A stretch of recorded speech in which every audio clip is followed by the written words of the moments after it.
Excelentíssima Senhora representante do digníssimo prefeito desta cidade, excelentíssimas senhoras, excelentíssimos senhores, nobres irmãos maçônicos, queridos irmãos no ideal espírita, que nos abençoe Jesus, o amigo incondicional das nossas vidas. No ano de 1791, na loja maçônica As Nove Irmãs, em Paris, celebrou-se um acontecimento de alto relevo. A França libertava-se do talante dos Bourbons. A Revolução de 89 havia ensejado a Declaração dos Direitos Humanos. A criatura adquirira a honra da igualdade, da liberdade, da fraternidade. E a maçonaria, que sempre fora pioneira nesses ideais de engrandecimento humano, recebia na sua casa um dos homens mais notáveis do século. Tratava-se de Voltaire, um dos pais da enciclopédia. No momento em que a palavra lhe foi delegada, porque ele recebia a iniciação no grau 33, o admirável Marie Arouet, erguendo a sua voz ainda clara, declarou a razão por que se tornava discípulo da ordem. Naquela solenidade, para que tenhamos a ideia da sua magnitude, encontravam-se representantes de Catarina da Rússia, do rei da Inglaterra, das altas personalidades francesas, e no Oriente estavam colocadas as bandeiras representativas das cortes europeias. A emoção havia galvanizado a alma dos convidados. Tratava-se de uma reunião branca, em que os não iniciados tomavam parte. E aquele homem octogenário, sobre cujos ombros repousavam a cultura, a sabedoria e os direitos da criatura humana, prosseguiu o seu memorável discurso. Faço-me maçom, porque encontrei nesta ordem sagrada os ideais da dignidade humana. Aqui eu tive a oportunidade de aprender a amar e a respeitar a criatura humana. Nesta casa, que abre as suas portas aos ideais revolucionários, aprendi também a amar a Deus. Invariavelmente disse que eu não acredito em Deus, e é uma verdade. Eu não acredito em Deus, aquele que os homens fizeram, mas eu acredito em Deus, aquele que fez os homens. A palavra luminífera de Voltaire, em um improviso memorável, durante 2 horas, emocionou as personalidades mais ilustres que ali se encontravam. Ao terminar o admirável discurso, ele foi homenageado pelo jovem Benjamin Franklin. E se escreveria mais tarde que se estava no limiar de uma nova era. Franklin, o jovem, representava os ideais da futura tecnologia. Com Voltaire, encerrava-se toda uma era de realizações grandiosas de nobreza, de desenvolvimentos elevados que constituíam o passado. E desde aquele momento, a maçonaria, através dos seus landmarks, guardaria no recesso dos seus estatutos a veneranda figura de Voltaire como dos mais gloriosos marcos da sua história contemporânea. Foi Abraham Lincoln, presidente dos Estados Unidos da América, quem teve a oportunidade de dizer que a maçonaria é uma ordem filantrópica de natureza social que agasalha no seu seio as almas idealistas, que não tem prioridade religiosa, mas alberga todas as religiões. E em um momento de grande inspiração, ele terminou dizendo que a maçonaria representava um dos mais altos ideais da humanidade, erguendo a sua bandeira de defesa dos direitos da criatura humana e trabalhando pela felicidade geral de todos os povos.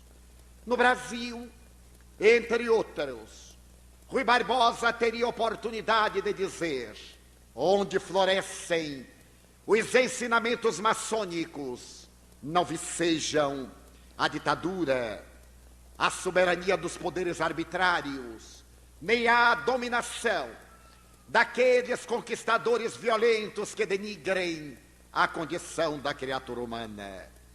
Tem razão Voltaire, Abraham Lincoln e Rui Barbosa, porque a maçonaria, por definição, é uma instituição filosófica, filantrópica, que tem por base a crença em Deus e, por consequência, na imortalidade da alma e na solidariedade humana.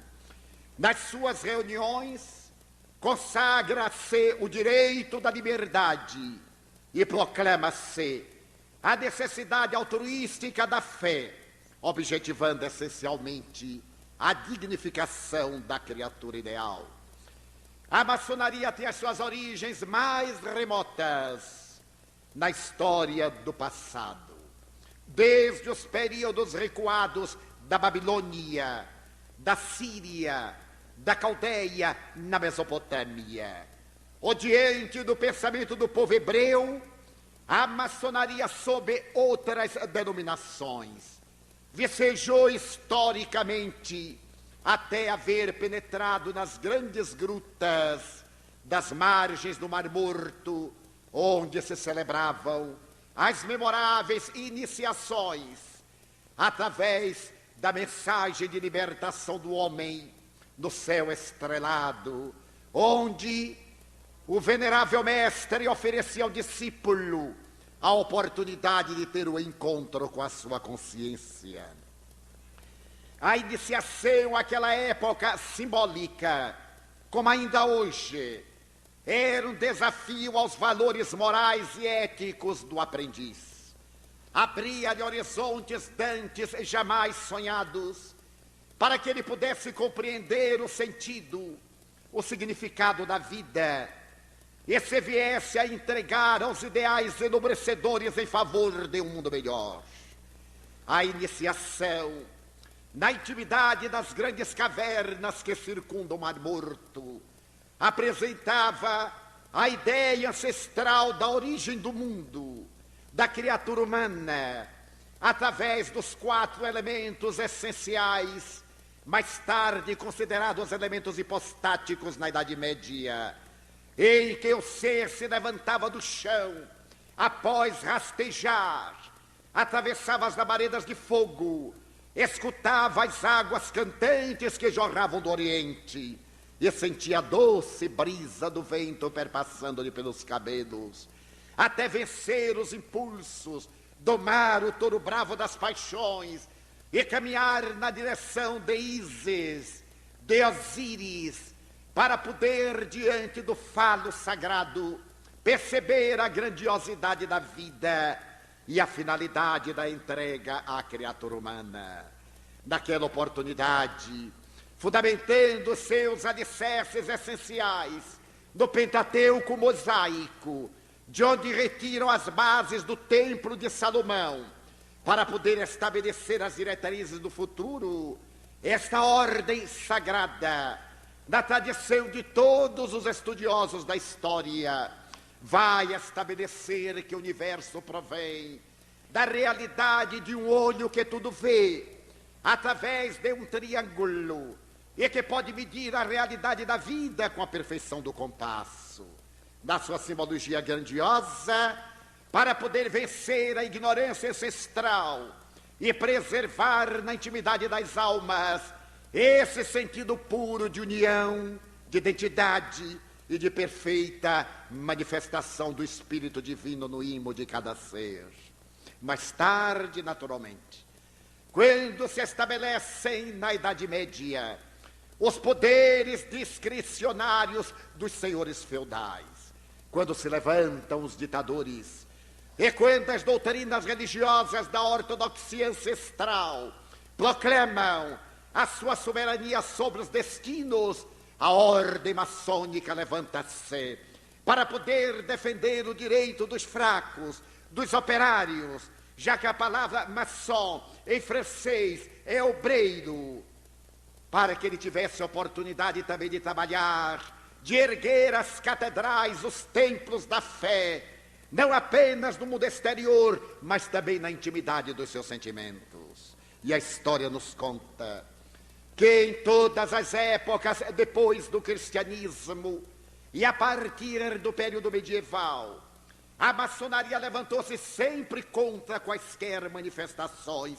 de arbitrariedades humanas.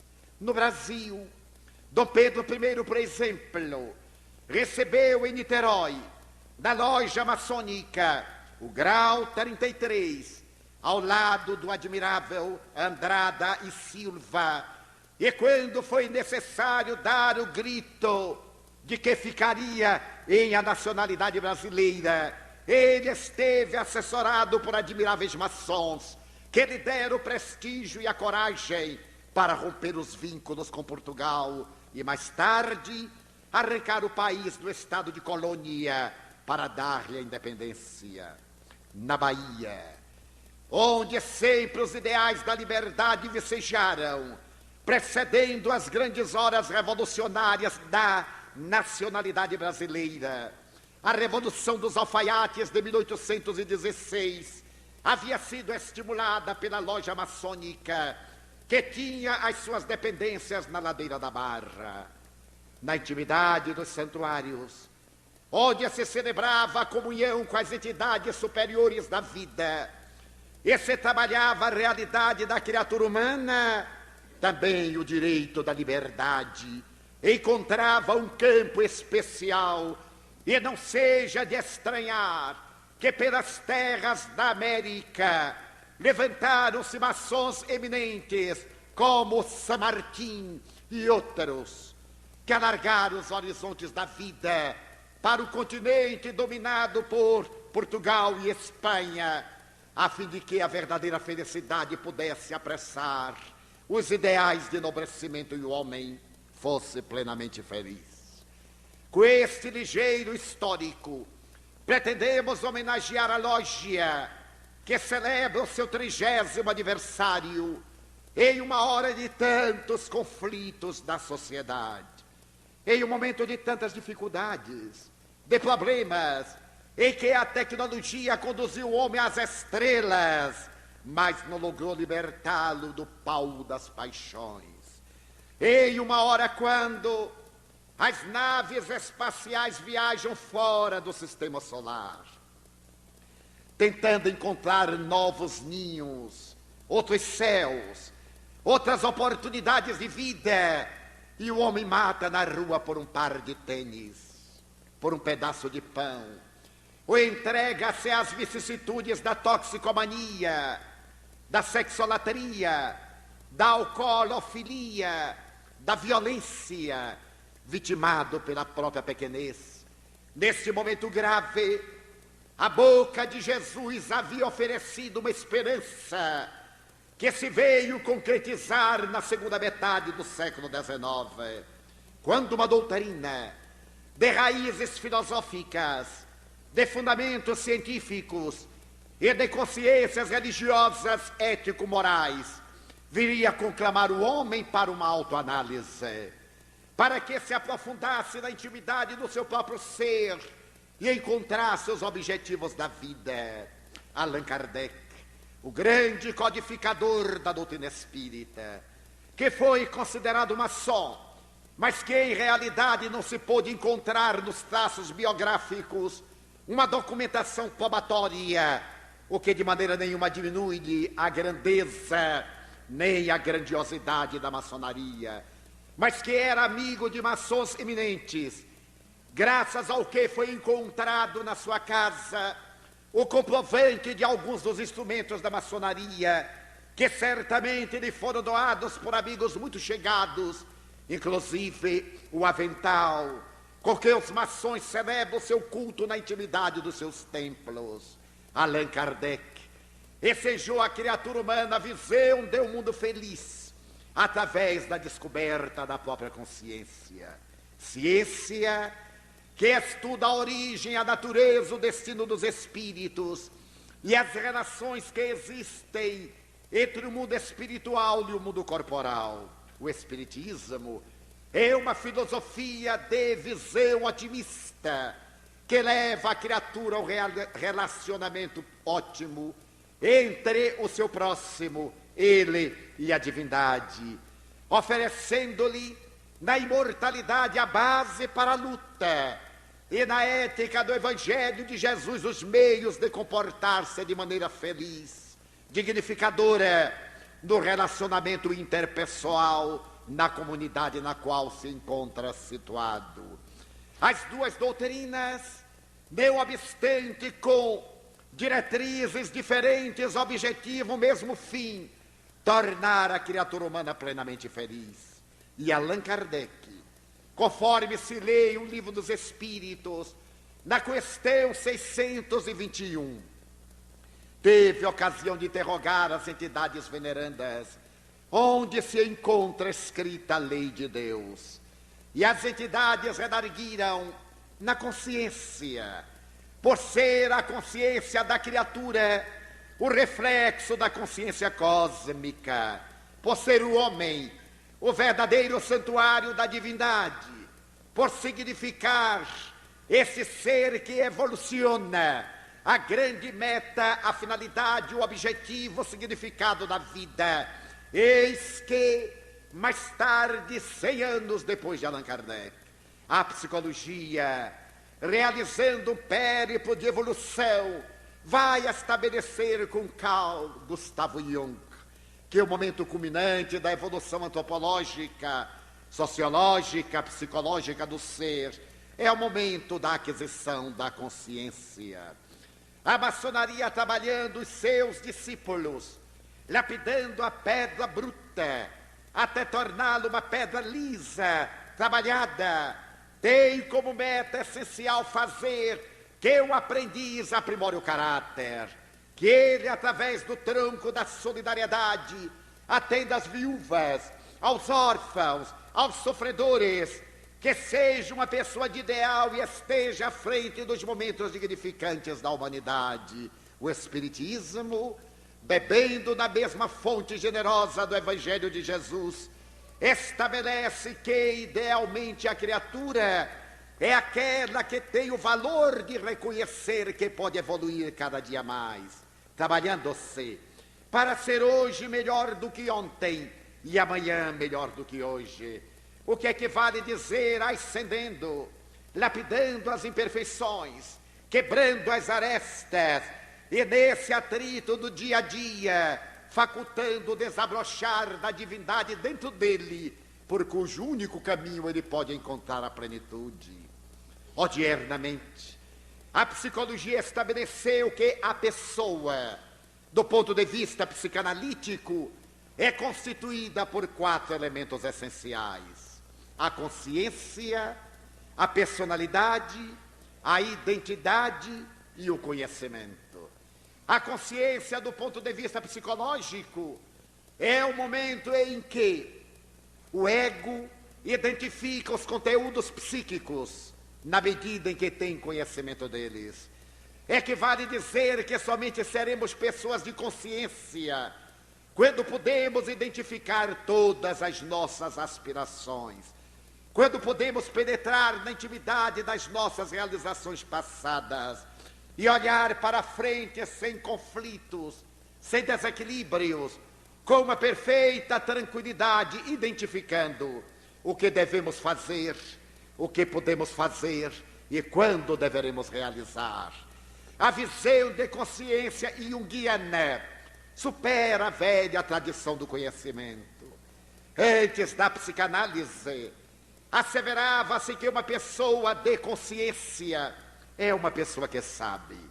Depois das experiências profundas em que o psiquismo adentrou-se nos conteúdos interiores do inconsciente, descobriu-se que saber não basta.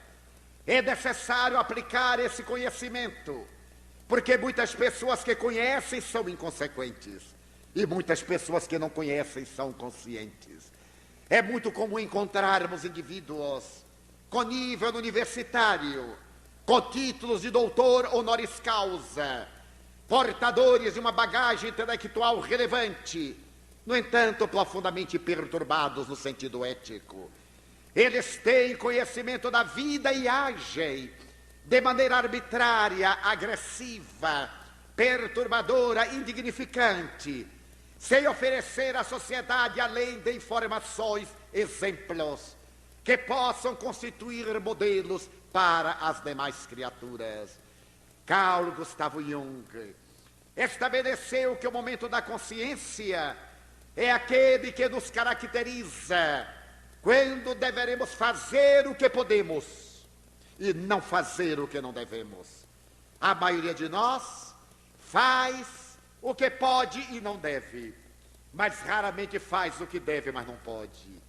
Procura mecanismos desculpistas, atitudes de fuga, e projetando a sua sombra os seus conflitos, justifica muitas vezes as suas debilidades, longe da responsabilidade do dever. A consciência mereceu o melhor estudo dos psicólogos, desde Freud, mais tarde Jung, Adler, mais recentemente Erich Fromm, passando pela imensa fieira de Gurdjieff, de Pedro Auspensky e de grandes psiquiatras como Elizabeth Kübler-Ross, e mais recentemente de um dos maiores craniologistas da sociedade, o mais perfeito conhecedor do câncer cerebral, estudioso dos neurônios e equipamentos das células nervosas, o Dr. Robert de Ropp, discípulo de Auspensky, por sua vez discípulo de Gurdjieff. O Dr. Robert de Ropp, examinando a sociedade, estabeleceu que vivemos em uma sociedade paradoxal, porque constituímos dois biótipos humanos. Poderíamos dizer que as criaturas, mesmo aquelas melhores informadas, mais bem conhecedoras, pertencemos a grupos psicológicos diferentes. O primeiro grupo, que é constituído de homens sensação, que Gurdjieff chamava homens fisiológicos. Pessoas que comem, que dormem, que atuam no sexo, pessoas que se entregam aos disparates do prazer, os hedonistas, aqueles que perderam o significado e engrandecimento da vida, aqueles que deixaram de se interessar pela sociedade e pela promoção da sua realidade, e que esses biótipos constituem a maioria da humanidade. Nós poderemos vê-los caracterizados pelo egoísmo, desde que eles estejam bem, tudo em sua volta deve estar muito bem. Esses biótipos são indivíduos que obstaculizam o progresso da própria sociedade. Mas ao lado deles existe, em pequena fração, aqueles que somos os homens psicológicos, os que, apesar de comerem, de dormirem, de usarem o sexo, também cultivam os ideais de enobrecimento humano. Somos aqueles que nos interessamos pela promoção social, pelo progresso da criatura, que trabalhamos a sacrifício para que os dias da terra sejam melhores, mais relevantes, mais dignificadores. Somos aqueles que sentimos que a felicidade verdadeira somente é possível quando os que estão à nossa volta são realmente felizes. Como diria hoje a psicologia transacional: você está bem? Então eu estou bem. A nossa felicidade depende essencialmente da felicidade alheia, porque aquele que aspira a uma felicidade ideal pessoal, isolada, não se desenvolveu psicologicamente. Ainda é uma criatura imatura, ainda é escrava das suas paixões e limites, das suas vicissitudes e do seu grau de inferioridade. Somente quando ele percebe que a sociedade vai evoluindo com a sua contribuição, é que se sente planificado, realizado, verdadeiramente no alto nível de consciência. Graças a isso, o Dr. Robert de Ropp estabeleceu que nós vivemos em 5 níveis de consciências diferentes, patamares de evolução. O primeiro nível é o nível primitivo, onde estão aquelas pessoas que ele chama em estado de consciência de sono, sem sonho, pessoas que se bastam com as necessidades fisiológicas. Se nós lhes falamos em determinados ideais, eles não têm interesse. Os seus ideais giram em torno do ego. Para eles, a vida essencialmente diz respeito à sua realidade pessoal. E por isso estão em um estado de sono sem sonho, onde as aspirações ainda não se desenvolveram. Inelutavelmente, diz o Dr. Robert de Ropp, que é reencarnacionista, este ser evolui, ele muda de patamar, e na segunda etapa ele é alguém que, embora se encontre na consciência de sono, ele tem verdadeiros momentos de sonho. Para que bem entendamos, o Dr. de Ropp diz que o espírito, quando mergulha na carne, a semelhança de uma pessoa que se adentra no escafandro, perde um pouco das suas possibilidades psíquicas. Ele entra no estado de bloqueio da razão. E quando não é um ser evoluído, ele permanece adormecido para os ideais de nobreza. Mas na segunda etapa, ele tem verdadeiros insights, vislumbres, sonhos. Ele já adere a qualquer corporação, a um trabalho de ajuda humana. Ele luta e torce por um clube, por uma doutrina religiosa, colabora numa quermesse, num baile de beneficência, num almoço de ajuda fraterna. Ele começa a sair de si, ele sonha com uma realidade maior. Inevitavelmente, ele passa agora a um terceiro patamar, que é a consciência de sono desperta. Ele já se pergunta: quem sou eu? Para que eu estou na Terra? Qual é o objetivo da minha vida? Depois que eu venha a morrer, o que acontecerá comigo? Será que a vida termina na sepultura? Ou que depois da vida existe vida? Nos patamares anteriores, a criatura não tem qualquer interesse, ou aceita uma doutrina de maneira cega e irracional, que não lhe exige qualquer esforço físico ou mental, ou simplesmente deixa de crer. É um acomodado que aceita essa postura de maneira irrelevante, inconsequente. Mas quando ele desperta para a vida, é importante dar um sentido maior à sua realidade, porque a vida física, por mais longa que pareça, é sempre tão breve. A vida física, por mais admirável que se nos apresente, tem a sua origem, mas ela também tem o seu término. É o momento da desarticulação biológica de que nenhum de nós se pode evadir. Quando atinge a terceira etapa de consciência de sono, desperta. O indivíduo já se entrega a qualquer labor. Ele não se contenta mais com aquilo que faz em torno de si, da família. Ele percebe horizontes mais amplos e, ao identificá-los, ele atira-se para tornar a sociedade melhor, maior, mais ditosa. Ele dá a sua contribuição, fazendo que o mundo seja mais digno de ser vivido. Inevitavelmente, ele passa para a quarta etapa, a consciência que lhe dá a transcendência do ego. Eu sou importante, mas a minha importância está na razão direta da importância que eu atribua. A minha importância vale todo investimento nenhum que eu aplique a mim mesmo. Nesse momento da transcendência do ego, ele deixa de viver os seus interesses apaixonados e passa a viver os interesses da comunidade, cumprindo com seus deveres. Esse indivíduo agiganta a sua consciência, ele elastece a sua capacidade de ser e de realizar, e penetra no quinto nível de consciência, que é a consciência cósmica.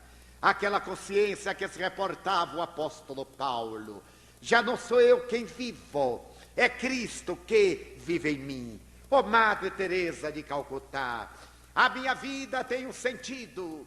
Os meus pobres, que são os pobres mais pobres dentre os mais pobres, o Pasteur, mergulhar na intimidade do laboratório de pesquisa para encontrar a vida microbiana e salvar milhões e milhões de pessoas de toda a ingerência desses agentes destruidores. O de Marie Curie, com as mãos queimadas pela radiação do urânio, pedir às pessoas: deixe-me trabalhar, eu necessito de trabalhar, chega de banquetes e de homenagens, eu sou uma cientista, eu necessito de trabalhar. E volta ao seu pequeno e modesto laboratório no interior da Sorbonne, em um barracão sem aquecimento, e entrega-se às suas pesquisas na área da física nuclear, e ganha pela primeira vez na história um segundo prêmio Nobel, vindo a morrer em consequência da sua dedicação à humanidade. É a consciência cósmica, aquela mesma consciência que levou Albert Schweitzer a abandonar a Europa, ele que se dedicava integralmente à música de órgão, a Wagner, aos mais admiráveis compositores, considerado o maior intérprete de órgão medieval, a abandonar tudo para cuidar dos negros de 13 tribos do antigo Congo belga. E de lá do silêncio da África equatorial francesa, em Le Barrené, ele fazer uma solicitação à Europa: mandem-me um marceneiro ou um carpinteiro para ajudar-me a construir a maternidade para os tuberculosos e os rancenianos, que têm necessidade de dar vida a outras vidas, porque as minhas mãos, que se dedicam à cirurgia, estão trêmulas de compulsar o machado, a enxó, o martelo, o serrote, e eu necessito de ter equilíbrio para salvar vidas. Ele penetrou nesse alto nível de consciência, o quinto patamar, a consciência cósmica que nos aguarda, a doutrina espírita. Trabalhando o homem integral, veio propor-lhe a reforma interior, baseando-se no Evangelho de Jesus e estabelecendo como meta prioritária o amor, neste momento em que os conflitos de toda natureza explodem, através da violência urbana, consequência inevitável das nossas pequenas violências. Vivemos o momento das arbitrariedades, em que autoridades, com exceções, perdem a diretriz da dignidade e tornam-se exemplos de corrupção e de mau exemplo. Até o cidadão, que desestimulado da luta pela nobreza, entrega-se também aos desajustes e deixa-se arrastar pela onda avassaladora do desequilíbrio, atingindo altos e alarmantes índices de desajuste social, de agressividade, de desinteresse, de violência, sob todos os aspectos considerados. Neste momento, portanto, caótico, o Espiritismo veio proclamar a urgência do verbo amar, veio repetir a lição de Jesus Cristo, quando interrogado a respeito do que era necessário para entrar no reino dos céus. Ele respondeu assertivamente, dizendo que era o amor a Deus, acima de todas as coisas, a esse supremo arquiteto do universo que tudo fez justo e perfeito, ao próximo, mas também a si mesmo. A proposta de Cristo é tão psicológica que a eminente psicanalista, a doutora Hannah Weiss, assevera ser ele o mais notável psicoterapeuta da humanidade, embora ela seja ateia. Reconhece nele o protótipo do psicoterapeuta, que penetra na intimidade da consciência do indivíduo, desperta, arranca do seu estado de sono para premiar a vida com esse grande contributo do Deus interno, que é o amor, que se exterioriza no intercâmbio da sobrevivência afetiva. Hoje, quando a psicologia transpessoal, também chamada quarta força, reclama o direito da autoestima e estabelece como fundamento da vida psicológica e da saúde integral o amor, muitas pessoas surpreendem-se. Recordamos-nos, por exemplo, que a admirável psicóloga norte-americana, doutora Louise Hay, depois de haver experimentado as várias vicissitudes de uma vida dissoluta, conforme ela mesma confessa, em um retrato autobiográfico, ela diz: fui estuprada aos 5 anos de idade. O meu estuprador, que era um ébrio vizinho, foi levado ao cárcere e pagou seu crime por 15 anos. As marcas do estupro violento pelo bêbado deveriam permanecer em mim por um largo período. Mais tarde, quando minha mãe casou, em segundas núpcias, com um alemão que me detestava, eu fui relegada a um pleno secundário e nesse momento nasceu a minha irmã. Agora eu fui praticamente abandonada dentro de casa. Eu podia ser chamada a menina do último pedaço de bolo. O meu sonho era comer um pedaço de bolo de chocolate em um aniversário, uma festa, na escola, na igreja. Ficava sempre no último lugar na fila, mas quando eu chegava encontrava apenas o prato vazio. Fui trabalhar num bar, e nesse bar fui violentada N vezes. Fui usada por toda a clientela masculina. Quando eu completei 15 anos, resolvi abandonar Los Angeles. Com uma colega viajei na direção de Chicago e disse à minha mãe: eu voltarei logo. E demorei 39 anos para voltar. Graças às marcas psicológicas da minha vida, eu fui tornar-me modelo de modas. Era uma jovem esguia bonita, progredi, tornei-me modelo fotográfico, ganhei o dinheiro que quis, entreguei-me de certo modo para ser acompanhante de executivos solitários. Cobrava $1000. Também me permitia fazer o que ele necessitasse ou quisesse. Eu não tinha respeito humano, não tinha autoestima. A vida para mim não tinha significado. Eu possuía um apartamento em Nova York e o outro na Côte d'Azur. Possuía um automóvel melhor modelo, casacos de mink e de Vison, mas não me possuía a mim mesmo. Foi um dia como outro qualquer. Passando por Central Park em Manhattan, detive-me à porta de uma igreja e entrei. Uma igreja reformada. Sentei-me num dos seus bancos enquanto alguém tocava o órgão e ensaiava um coral. A melodia penetrou-me. Ela internou-se na minha vida. E a partir daquele momento eu me perguntei: quem é você, Luísa? O que é que você pretende da vida? Qual é o sentido da vida? Você é desventurada, você não se ama. Pela primeira vez eu chorei nos últimos anos. Chorei e tive o meu autoencontro. Eu descobri que não era uma viciada, não era uma pervertida. Eu apenas não me estimava. Eu me entregava às vicissitudes como uma forma de autodestruição, de vingança contra a sociedade que me parecia ter sido injusta. Voltei àquela igreja, comovi-me e resolvi mudar. Era necessário que eu me amasse. Como eu poderia amar alguém se eu a mim mesma não me amava? O auto-amor é relevante. Quando nós amamos aos outros e não nos amamos, realizamos mecanismos de transferência. Somente quem se ama é capaz de amar. Somente quem está rico de esperança pode derramar a claridade do amor.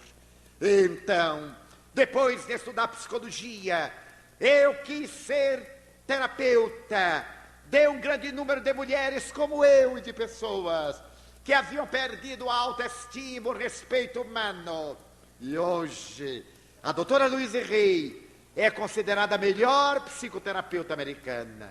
Seus livros são vendidos aos milhões de exemplares. Ela já está traduzida em mais de 80 idiomas. Voltou a Los Angeles 39 anos depois. Encontrou a mãe viúva. semi-cega, semi-surda. E ela nota com a lealdade de uma pessoa que se encontrou a si mesma. Eu não amava essa mulher que me desamou, que me desrespeitou, que me ensinou a não ter respeito por mim mesma. Mas quando eu a vi, era minha mãe. E por estima a mim, eu passei a estimá-la. Levei a uma cirurgia de catarata, levei-a a um tratamento auditivo, coloquei no aparelho. É claro que eu não amo essa mulher. Eu a estimo. Somos duas velhas amigas. A doutora Luísa está com quase 70 anos. Sua mãe com 90. Moramos juntas. Somos boas amigas, relacionamos-nos, dialogamos.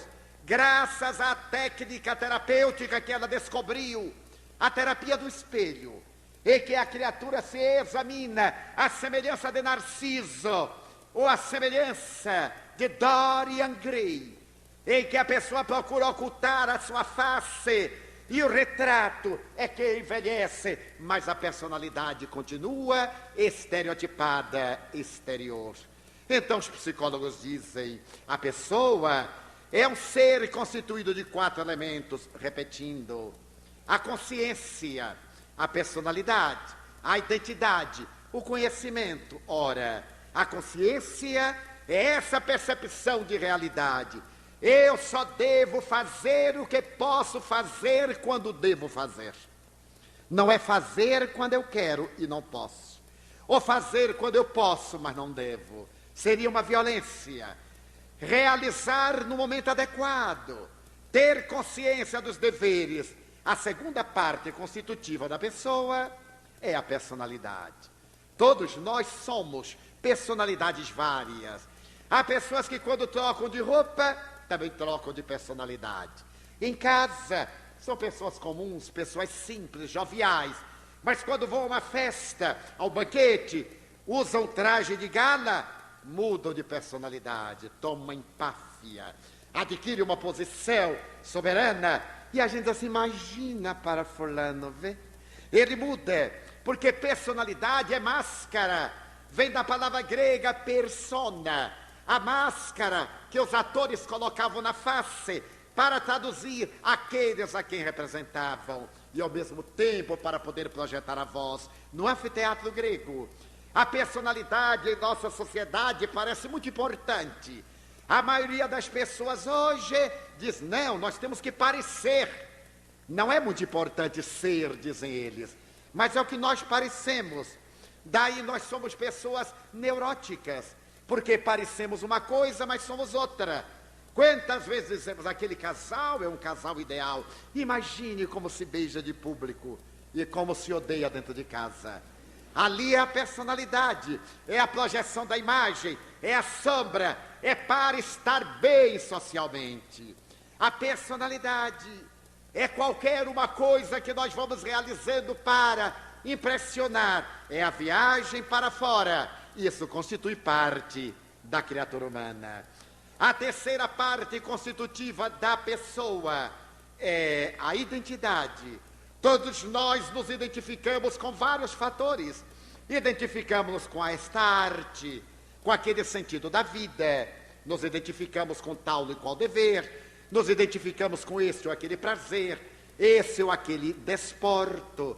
Nos identificamos com fulano ou beltrano. Todos temos uma identificação.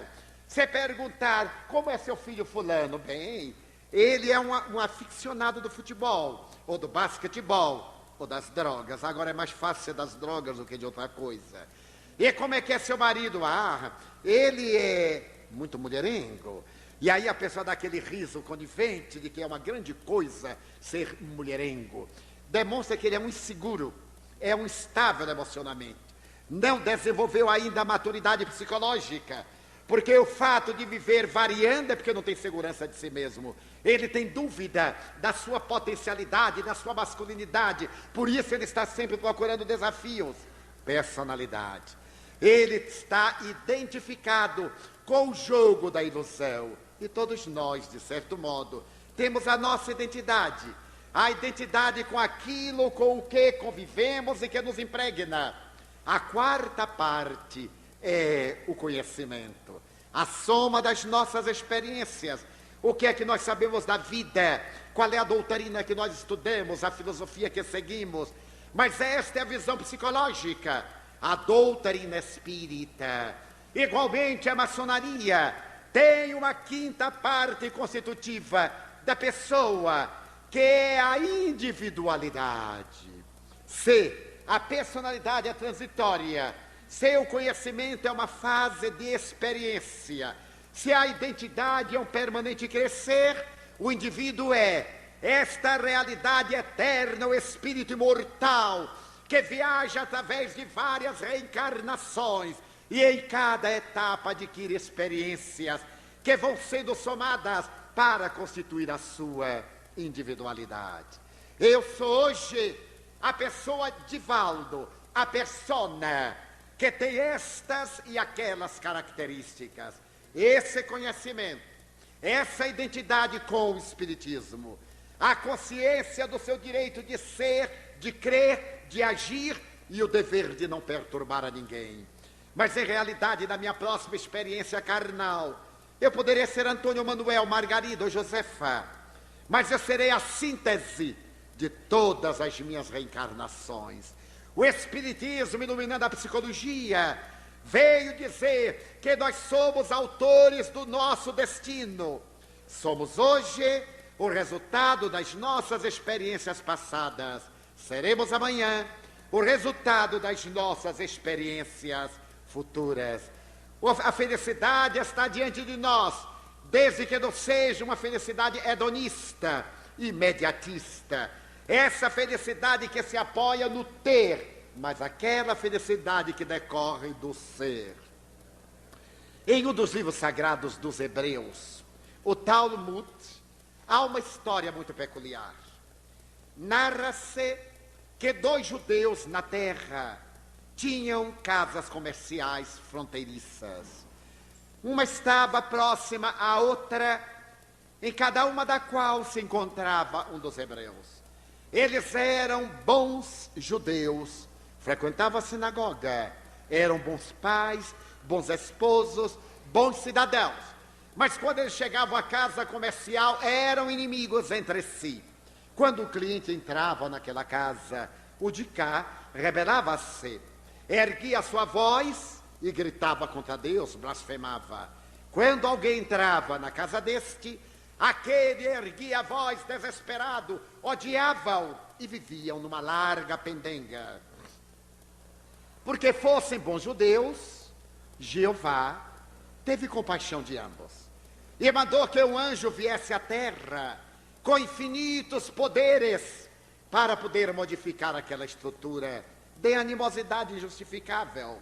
O anjo desceu, São Miguel Arcanjo, o poderoso, e olhou qual dos dois tinha melhores sentimentos.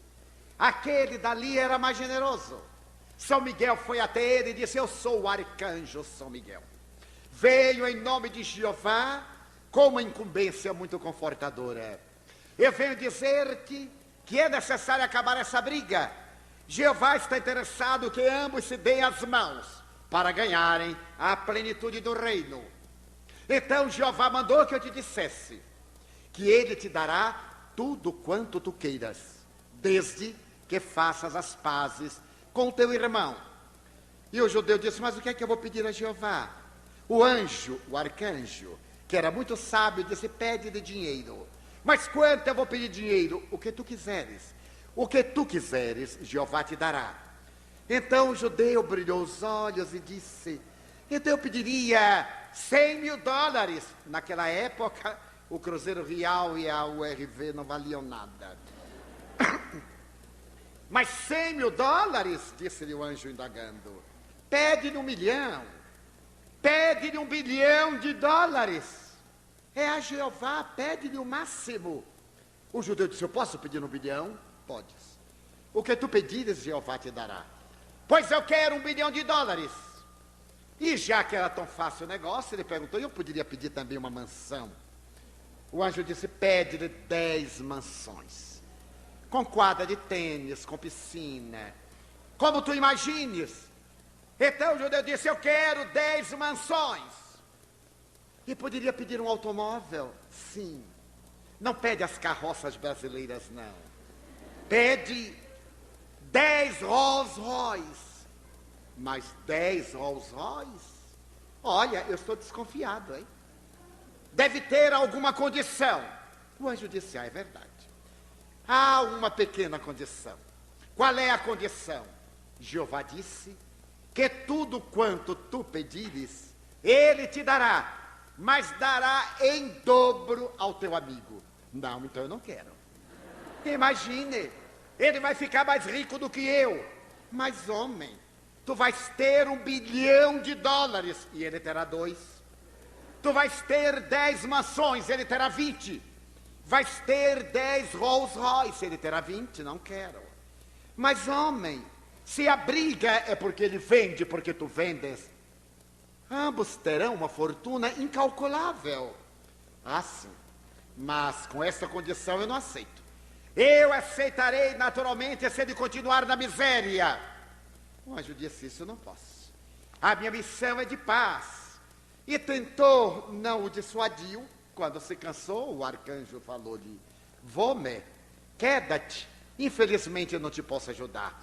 Quando se ia, o judeu reflexionou e disse, volte, por favor.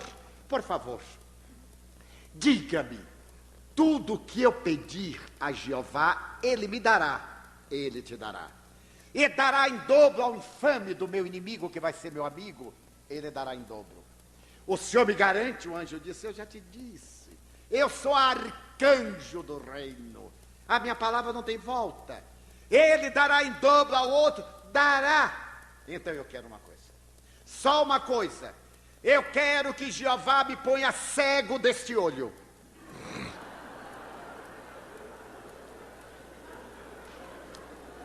Porque a felicidade para ele era a desgraça do outro. Não era sequer ele ser realmente feliz.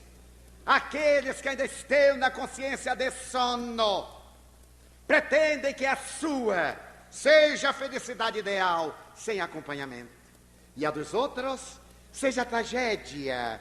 Quando atingimos esse nível da individualidade que é o espírito imortal, e podemos trabalhar no Evangelho de Jesus, na certeza da sobrevivência da alma.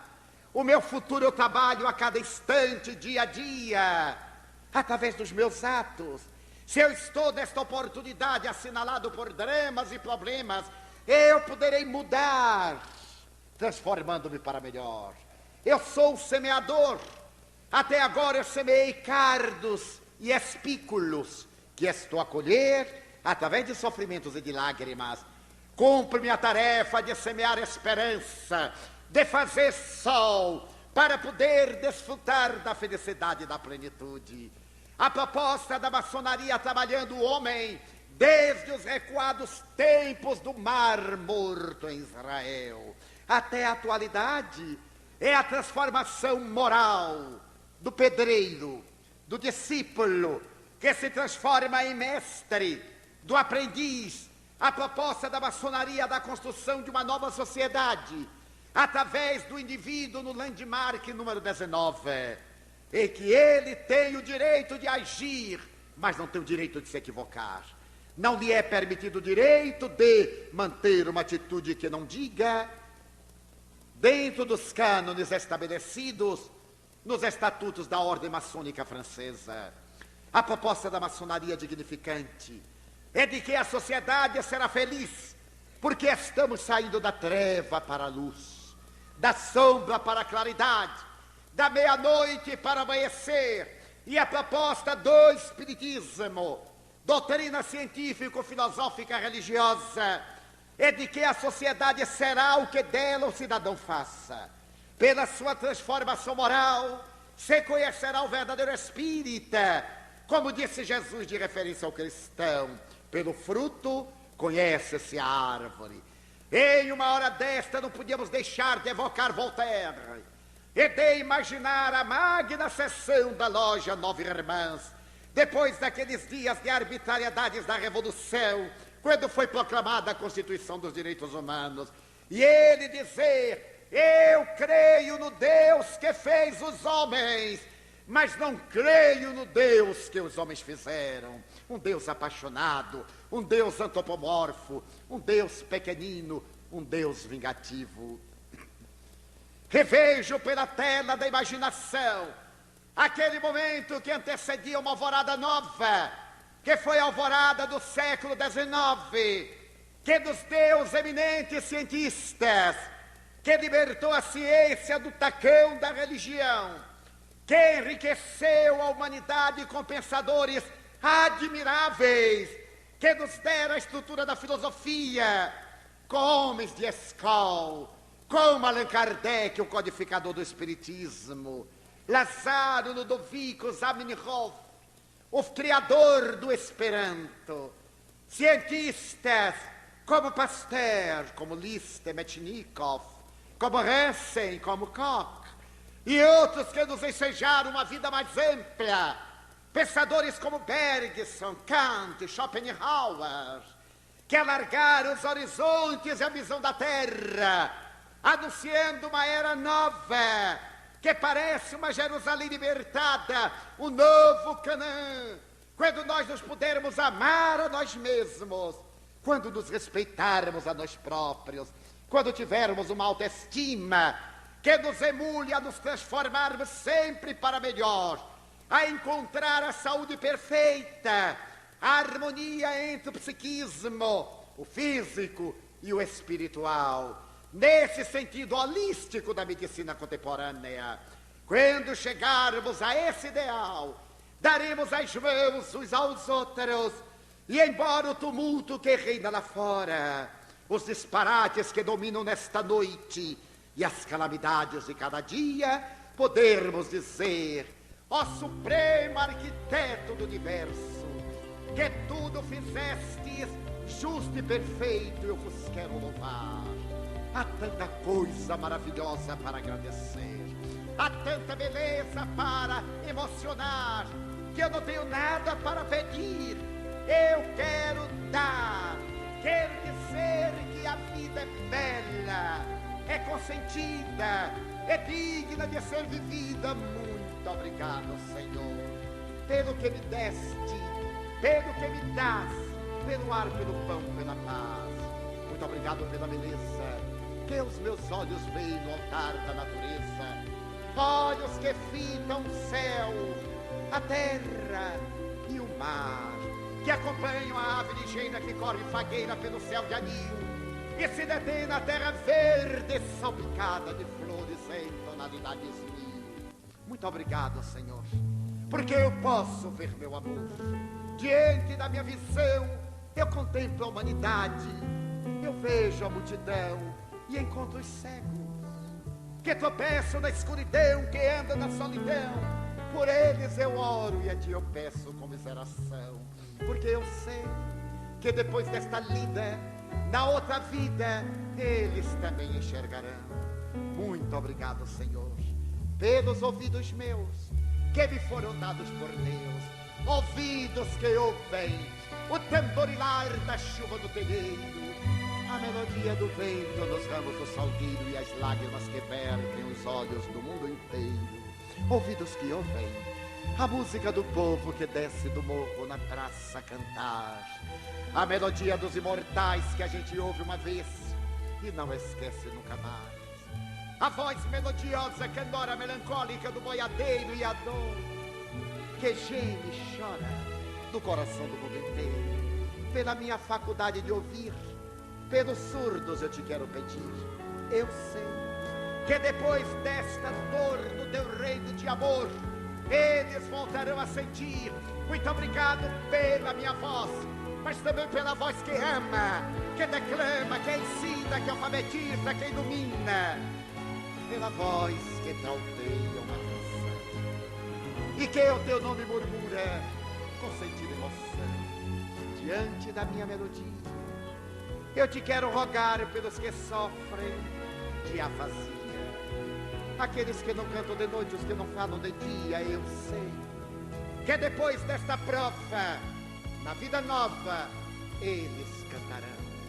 Muito obrigado pelas minhas mãos, mas também pelas mãos que aram, que semeiam, que agasalham mãos do amor e de ternura, que libertam da amargura, mãos de caridade, que apertam mãos de solidariedade, mãos de psicografias, de poesias, de sinfonias, de cirurgias, pelas mãos dos adeuses, que limpam feridas, que enxugam lágrimas e dores das vidas, pelas mãos que atendem a velhice, o desamor que no seio embalam, o corpo de um filho alheio se recém, e pelos pés que me levam a andar.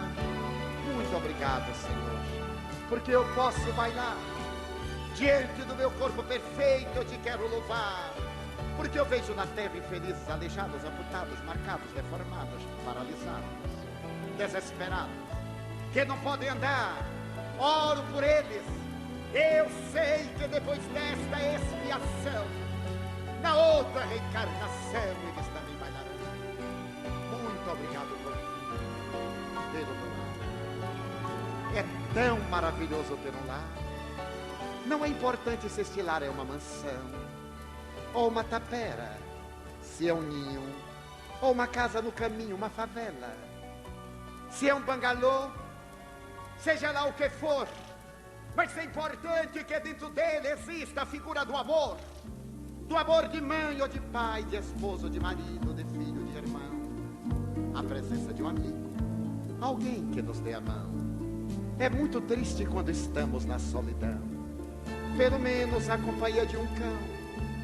Mas se eu não tiver ninguém para me amar, nem um teto para me agasalhar, ou uma cama para me deitar, nem aí reclamarei.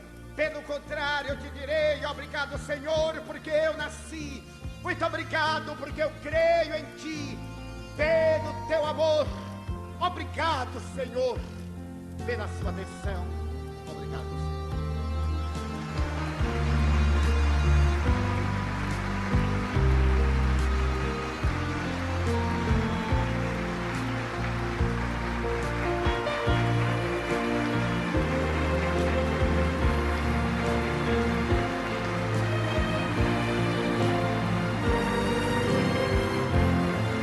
Por sua vez, discípulo de Gurdjieff, o Dr. Robert de Roop, examinando a sociedade, estabeleceu que vivemos em uma sociedade paradoxal, porque constituímos dois biótipos humanos. Poderíamos dizer que as criaturas, mesmo aquelas melhores informadas, mais bem conhecedoras, pertencemos a grupos psicológicos diferentes.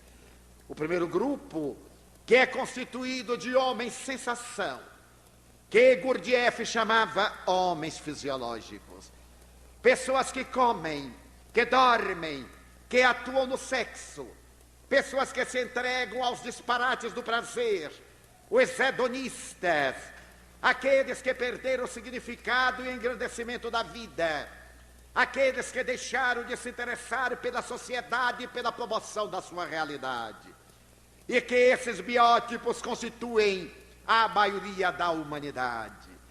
Nós poderemos vê-los caracterizados pelo egoísmo. Desde que eles estejam bem, tudo em sua volta deve estar muito bem. Esses biótipos são indivíduos que obstaculizam o progresso da própria sociedade. Mas ao lado deles existe, em pequena fração, aqueles que somos os homens psicológicos,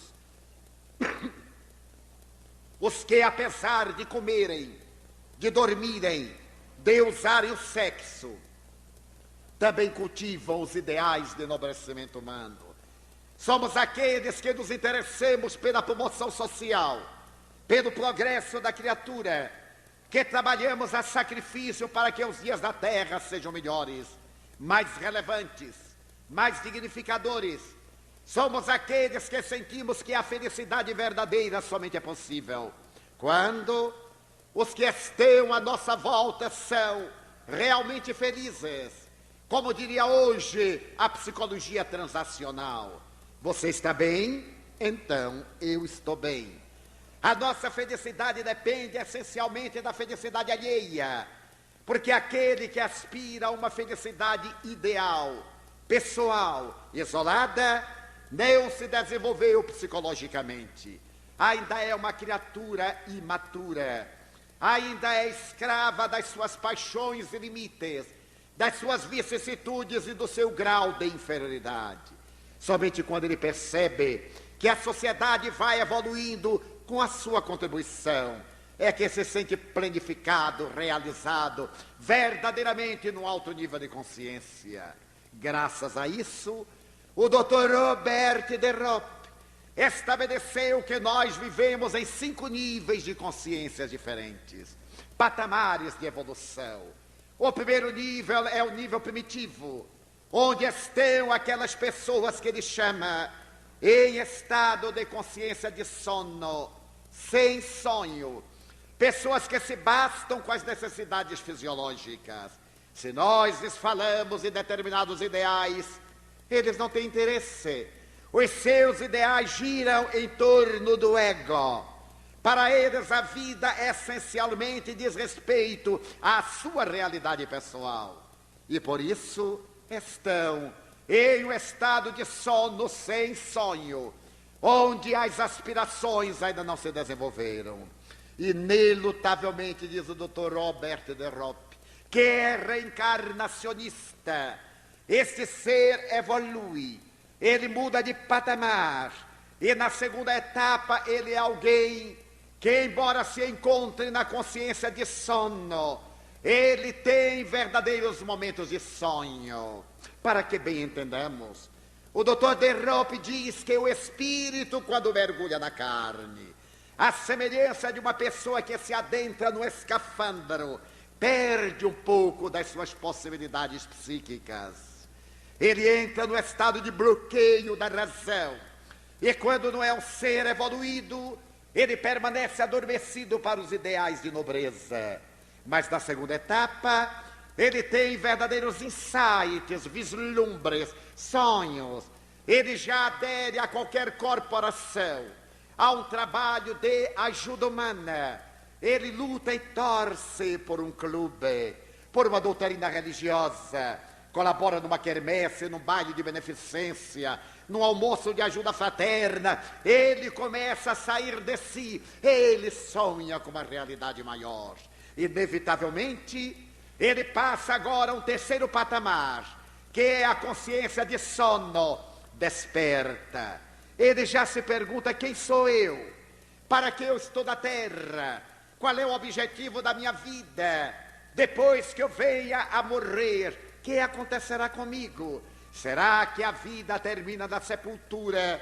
Ou que depois da vida existe vida?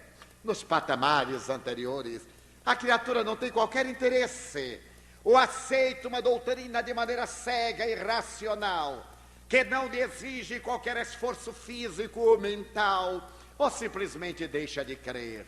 É um acomodado que aceita essa postura de maneira irrelevante, inconsequente. Mas quando ele desperta para a vida, é importante dar um sentido maior à sua realidade, porque a vida física, por mais longa que pareça, é sempre tão breve. A vida física, por mais admirável que se nos apresente, tem a sua origem, mas ela também tem o seu término. É o momento da desarticulação biológica de que nenhum de nós se pode evadir. Quando atinge a terceira etapa de consciência de sono, desperta. O indivíduo já se entrega a qualquer labor. Ele não se contenta mais com aquilo que faz em torno de si, da família. Ele percebe horizontes mais amplos e, ao identificá-los, ele atira-se para tornar a sociedade melhor, maior, mais ditosa. Ele dá a sua contribuição, fazendo que o mundo seja mais digno de ser vivido. Inevitavelmente, ele passa para a quarta etapa, a consciência que lhe dá a transcendência do ego. Eu sou importante, mas a minha importância está na razão direta da importância que eu atribua. A minha importância vale todo investimento nenhum que eu aplique a mim mesmo. Nesse momento da transcendência do ego, ele deixa de viver os seus interesses apaixonados e passa a viver os interesses da comunidade, cumprindo com seus deveres. Esse indivíduo agiganta a sua consciência, ele elastece a sua capacidade de ser e de realizar, e penetra no quinto nível de consciência, que é a consciência cósmica. Aquela consciência que se reportava o apóstolo Paulo: já não sou eu quem vivo, é Cristo que vive em mim. Ó Madre Teresa de Calcutá, a minha vida tem um sentido. Os meus pobres, que são os pobres mais pobres dentre os mais pobres, o pastor, mergulhar na intimidade do laboratório de pesquisa para encontrar a vida microbiana e salvar milhões e milhões de pessoas de toda a ingerência desses agentes destruidores. O de Marie Curie, com as mãos queimadas pela radiação do urânio, pedir às pessoas: deixe-me trabalhar, eu necessito de trabalhar, chega de banquetes e de homenagens, eu sou uma cientista, eu necessito de trabalhar. E volta ao seu pequeno e modesto laboratório no interior da Sorbonne, em um barracão sem aquecimento, e entrega-se às suas pesquisas na área da física nuclear, e ganha pela primeira vez na história um segundo prêmio Nobel, vindo a morrer em consequência da sua dedicação à humanidade. É a consciência cósmica, aquela mesma consciência que levou Albert Schweitzer a abandonar a Europa, ele que se dedicava integralmente à música de órgão, a Wagner, aos mais admiráveis compositores, considerado o maior intérprete de órgão medieval, a abandonar tudo para cuidar dos negros de 13 tribos do antigo Congo belga. E de lá do silêncio da África equatorial francesa, em Le Barrenet, ele fazer uma solicitação à Europa: mandem-me um marceneiro ou um carpinteiro para ajudar-me a construir a maternidade para os tuberculosos e os rancenianos, que têm necessidade de dar vida a outras vidas, porque as minhas mãos, que se dedicam à cirurgia, estão trêmulas de compulsar o machado, a enxó, o martelo, o serrote, e eu necessito de ter equilíbrio para salvar vidas. Ele penetrou nesse alto nível de consciência, o quinto patamar, a consciência cósmica que nos aguarda, a doutrina espírita. Trabalhando o homem integral, vem propor-lhe a reforma interior, baseando-se no Evangelho de Jesus e estabelecendo como meta prioritária o amor, neste momento em que os conflitos de toda natureza explodem, através da violência urbana, consequência inevitável das nossas pequenas violências. Vivemos o momento das arbitrariedades, em que autoridades, com exceções, perdem a diretriz da dignidade e tornam-se exemplos de corrupção e de mau exemplo. Até o cidadão, que desestimulado da luta pela nobreza, entrega-se também aos desajustes e deixa-se arrastar pela onda avassaladora da visão psicológica. A doutrina espírita, igualmente a maçonaria, tem uma quinta parte constitutiva da pessoa, que é a individualidade. Se a personalidade é transitória, se o conhecimento é uma fase de experiência, se a identidade é um permanente crescer, o indivíduo é esta realidade eterna, o espírito imortal, que viaja através de várias reencarnações e em cada etapa adquire experiências que vão sendo somadas para constituir a sua individualidade. Eu sou hoje a pessoa Divaldo, a persona que tem estas e aquelas características. Esse conhecimento, essa identidade com o Espiritismo, a consciência do seu direito de ser, de crer, de agir e o dever de não perturbar a ninguém. Mas em realidade, na minha próxima experiência carnal, Eu poderia ser Antônio Manuel, Margarida ou Josefa, mas eu serei a síntese de todas as minhas reencarnações. O Espiritismo, iluminando a psicologia, veio dizer que nós somos autores do nosso destino. Somos hoje o resultado das nossas experiências passadas. Seremos amanhã o resultado das nossas experiências futuras.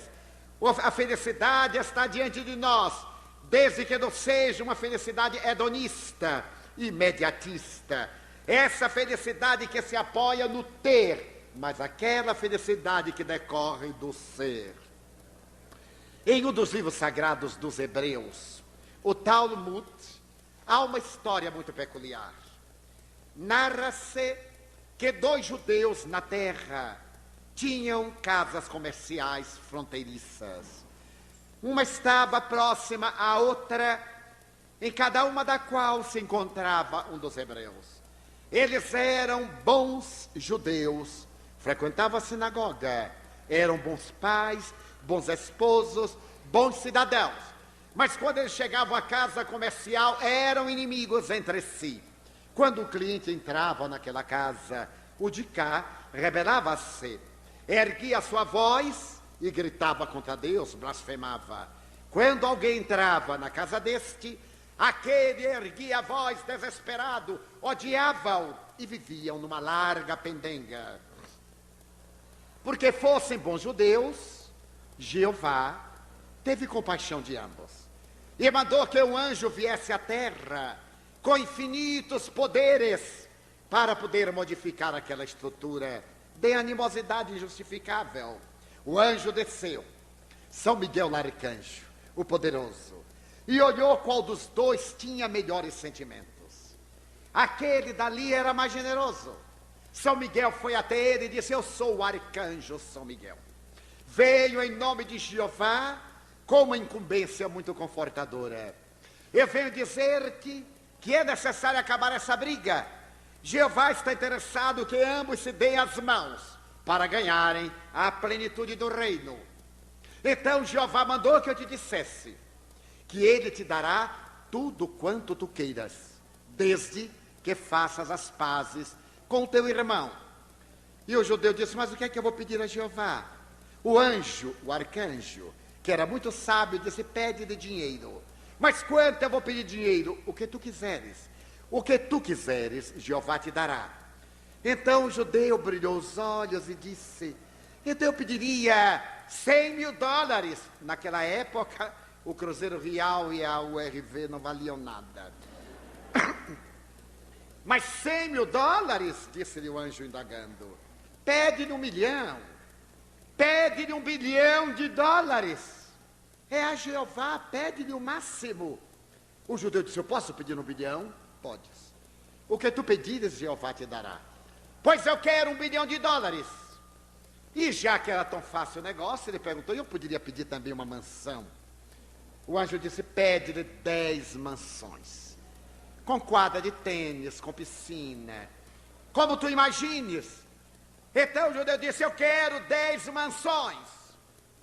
E poderia pedir um automóvel? Sim. Não pede as carroças brasileiras, não. Pede 10 Rolls Royce. Mas 10 Rolls Royce? Olha, eu estou desconfiado, hein? Deve ter alguma condição. O anjo disse: é verdade. Há uma pequena condição. Qual é a condição?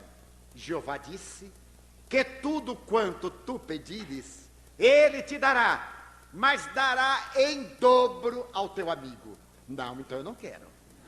Imagine, ele vai ficar mais rico do que eu. Mas homem, tu vais ter $1 bilhão e ele terá 2. Tu vais ter 10 mansões, ele terá 20. Vais ter 10 Rolls Royce, ele terá 20, não quero. Mas homem, se a briga é porque ele vende, porque tu vendes, ambos terão uma fortuna incalculável. Ah, sim, mas com essa condição eu não aceito. Eu aceitarei naturalmente se ele continuar na miséria. O anjo disse: isso eu não posso. A minha missão é de paz. E tentou, não o dissuadiu, Quando se cansou, o arcanjo falou-lhe: Vome, queda-te, infelizmente eu não te posso ajudar. Quando se ia, o judeu reflexionou e disse: Volte, por favor, diga-me, tudo que eu pedir a Jeová, ele me dará, ele te dará. E dará em dobro ao infame do meu inimigo, que vai ser meu amigo, ele dará em dobro. O Senhor me garante, o anjo disse: Eu já te disse, eu sou arcanjo do reino, a minha palavra não tem volta. Ele dará em dobro ao outro, dará. Então eu quero uma coisa, só uma coisa: eu quero que Jeová me ponha cego deste olho.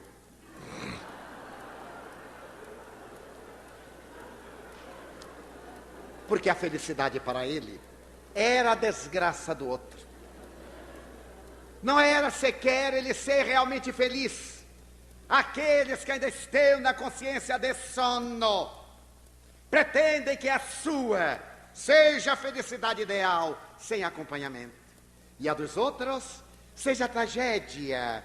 Quando atingimos esse nível da individualidade que é o espírito imortal, e podemos trabalhar no Evangelho de Jesus, na certeza da sobrevivência da alma. O meu futuro eu trabalho a cada instante, dia a dia, através dos meus atos. Se eu estou nesta oportunidade assinalado por dramas e problemas, eu poderei mudar, transformando-me para melhor. Eu sou o semeador. Até agora eu semeei cardos e espículos, que estou a colher através de sofrimentos e de lágrimas. Cumpro-me a tarefa de semear esperança, de fazer sol, para poder desfrutar da felicidade e da plenitude.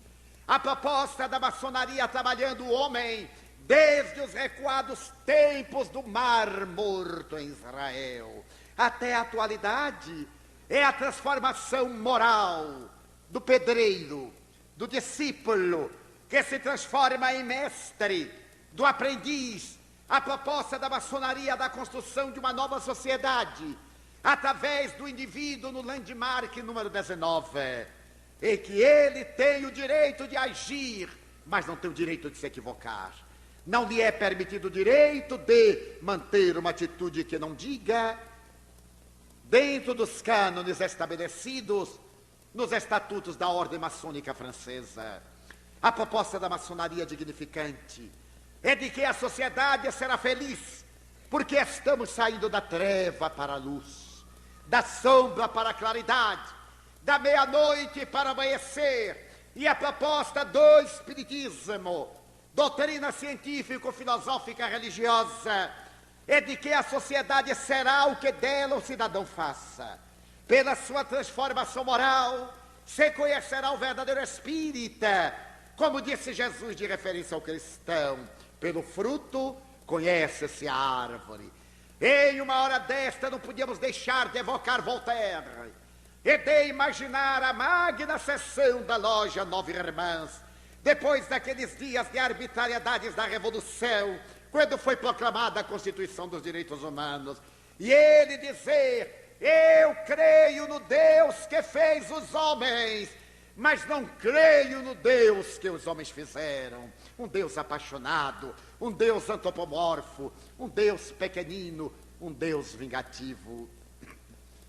Revejo pela tela da imaginação aquele momento que antecedia uma alvorada nova, que foi a alvorada do século XIX, que nos deu os eminentes cientistas, que libertou a ciência do tacão da religião, que enriqueceu a humanidade com pensadores admiráveis, que nos deram a estrutura da filosofia, com homens de escola, como Allan Kardec, o codificador do Espiritismo, Lázaro Ludovico Zamenhof, o criador do Esperanto, cientistas como Pasteur, como Liszt, Metchnikoff, como Hansen, como Koch, e outros que nos ensejaram uma vida mais ampla, pensadores como Bergson, Kant, Schopenhauer, que alargaram os horizontes e a visão da Terra, anunciando uma era nova, que parece uma Jerusalém libertada, um novo Canaã, quando nós nos pudermos amar a nós mesmos, quando nos respeitarmos a nós próprios. Pedro I, por exemplo, recebeu em Niterói, na loja maçônica, o grau 33, ao lado do admirável Andrada e Silva. E quando foi necessário dar o grito de que ficaria em a nacionalidade brasileira, ele esteve assessorado por admiráveis maçons, que lhe deram o prestígio e a coragem para romper os vínculos com Portugal e, mais tarde, arrancar o país do estado de colônia para dar-lhe a independência. Na Bahia, onde sempre os ideais da liberdade vicejaram, precedendo as grandes horas revolucionárias da nacionalidade brasileira. A Revolução dos Alfaiates de 1816 havia sido estimulada pela loja maçônica, que tinha as suas dependências na ladeira da Barra. Na intimidade dos santuários, onde se celebrava a comunhão com as entidades superiores da vida, e se trabalhava a realidade da criatura humana, também o direito da liberdade encontrava um campo especial. E não seja de estranhar que pelas terras da América levantaram-se maçons eminentes como San Martín e outros, que alargaram os horizontes da vida para o continente dominado por Portugal e Espanha, a fim de que a verdadeira felicidade pudesse apressar os ideais de enobrecimento e o homem fosse plenamente feliz. Com este ligeiro histórico, pretendemos homenagear a loja que celebra o seu 30º aniversário em uma hora de tantos conflitos da sociedade, em um momento de tantas dificuldades, de problemas, em que a tecnologia conduziu o homem às estrelas, mas não logrou libertá-lo do pau das paixões. Em uma hora quando as naves espaciais viajam fora do sistema solar, tentando encontrar novos ninhos, outros céus, outras oportunidades de vida, e o homem mata na rua por um par de tênis, por um pedaço de pão, ou entrega-se às vicissitudes da toxicomania, da sexolatria, da alcoolofilia, da violência, vitimado pela própria pequenez. Neste momento grave, a boca de Jesus havia oferecido uma esperança que se veio concretizar na segunda metade do século XIX, quando uma doutrina de raízes filosóficas, de fundamentos científicos e de consciências religiosas ético-morais viria conclamar o homem para uma autoanálise, para que se aprofundasse na intimidade do seu próprio ser e encontrasse os objetivos da vida. Allan Kardec, o grande codificador da doutrina espírita, que foi considerado maçom, mas que em realidade não se pôde encontrar nos traços biográficos uma documentação probatória, o que de maneira nenhuma diminui a grandeza nem a grandiosidade da maçonaria, mas que era amigo de maçons eminentes, graças ao que foi encontrado na sua casa o comprovante de alguns dos instrumentos da maçonaria, que certamente lhe foram doados por amigos muito chegados, inclusive o avental, com que os maçons celebram o seu culto na intimidade dos seus templos. Allan Kardec ensejou a criatura humana a visão de um mundo feliz através da descoberta da própria consciência. Ciência que estuda a origem, a natureza, o destino dos espíritos e as relações que existem entre o mundo espiritual e o mundo corporal. O espiritismo é uma filosofia de visão otimista que leva a criatura ao relacionamento ótimo entre o seu próximo, ele e a divindade, oferecendo-lhe na imortalidade a base para a luta e na ética do Evangelho de Jesus os meios de comportar-se de maneira feliz, dignificadora, no relacionamento interpessoal, na comunidade na qual se encontra situado. As duas doutrinas, não obstante com diretrizes diferentes, objetivo, o mesmo fim, tornar a criatura humana plenamente feliz. E Allan Kardec, conforme se lê o Livro dos Espíritos, na questão 621, teve ocasião de interrogar as entidades venerandas, onde se encontra escrita a lei de Deus. E as entidades redarguiram na consciência, por ser a consciência da criatura o reflexo da consciência cósmica, por ser o homem o verdadeiro santuário da divindade, por significar esse ser que evoluciona, a grande meta, a finalidade, o objetivo, o significado da vida. Eis que, mais tarde, 100 anos depois de Allan Kardec, a psicologia, realizando um périplo de evolução, vai estabelecer com Carl Gustav Jung que o momento culminante da evolução antropológica, sociológica, psicológica do ser é o momento da aquisição da consciência.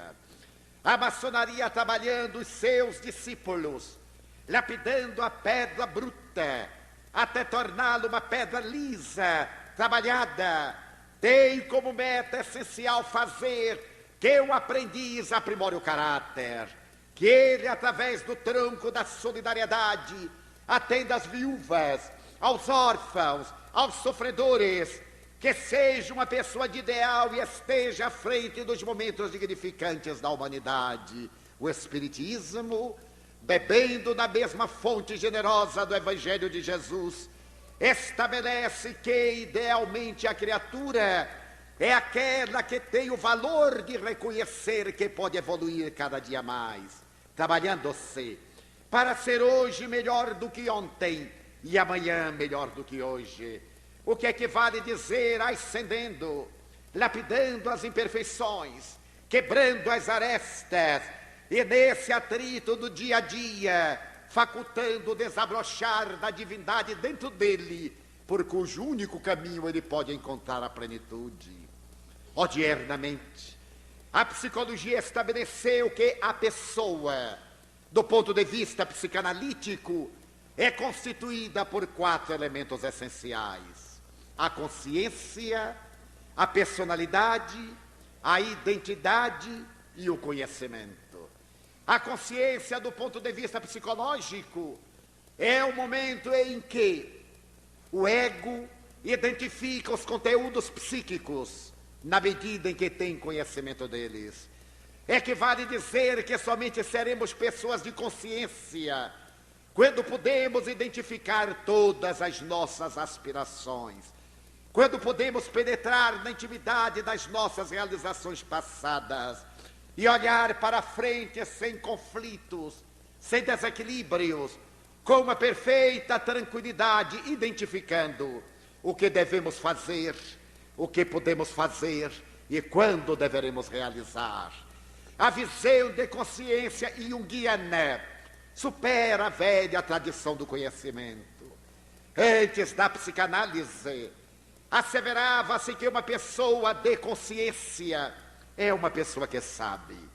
Depois das experiências profundas em que o psiquismo adentrou-se nos conteúdos interiores do inconsciente, descobriu-se que saber não basta. É necessário aplicar esse conhecimento, porque muitas pessoas que conhecem são inconsequentes e muitas pessoas que não conhecem são conscientes. É muito comum encontrarmos indivíduos com nível universitário, com títulos de doutor honoris causa, portadores de uma bagagem intelectual relevante, no entanto, profundamente perturbados no sentido ético. Eles têm conhecimento da vida e agem de maneira arbitrária, agressiva, perturbadora, indignificante, sem oferecer à sociedade, além de informações, exemplos. que possam constituir modelos para as demais criaturas.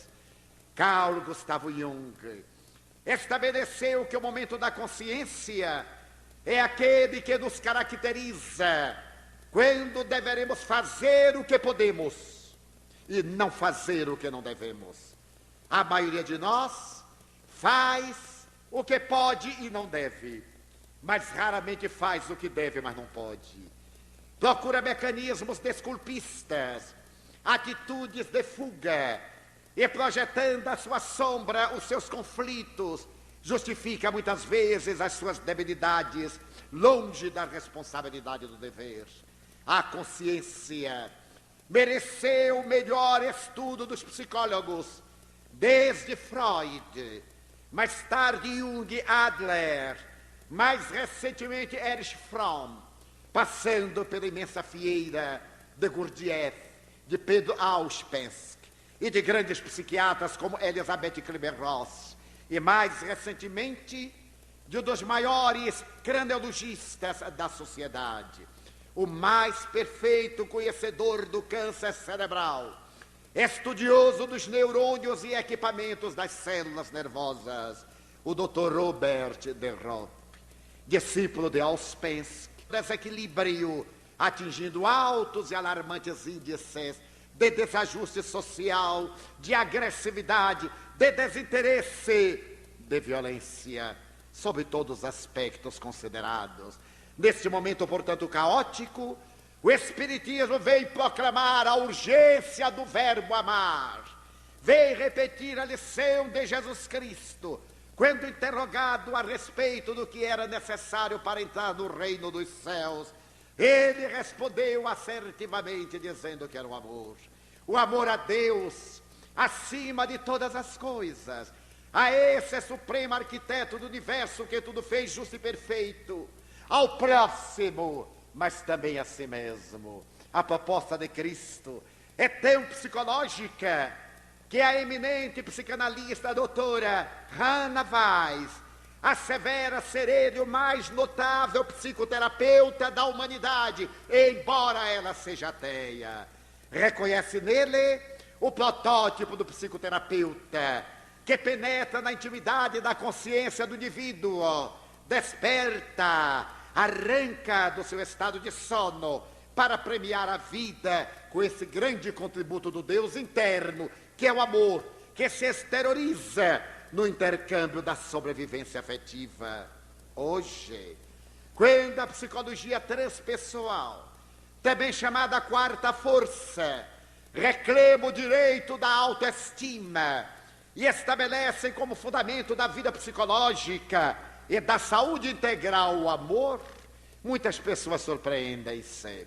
Recordemos-nos, por exemplo, que a admirável psicóloga norte-americana, doutora Louise Hay, depois de haver experimentado as várias vicissitudes de uma vida dissoluta, conforme ela mesma confessa, em um retrato autobiográfico, ela diz: fui estuprada aos 5 anos de idade.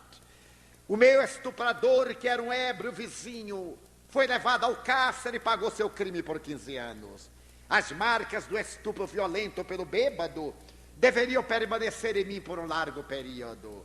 Mais tarde, quando minha mãe casou, em segundas núpcias, com um alemão que me detestava, eu fui relegada a um pleno secundário e nesse momento nasceu a minha irmã.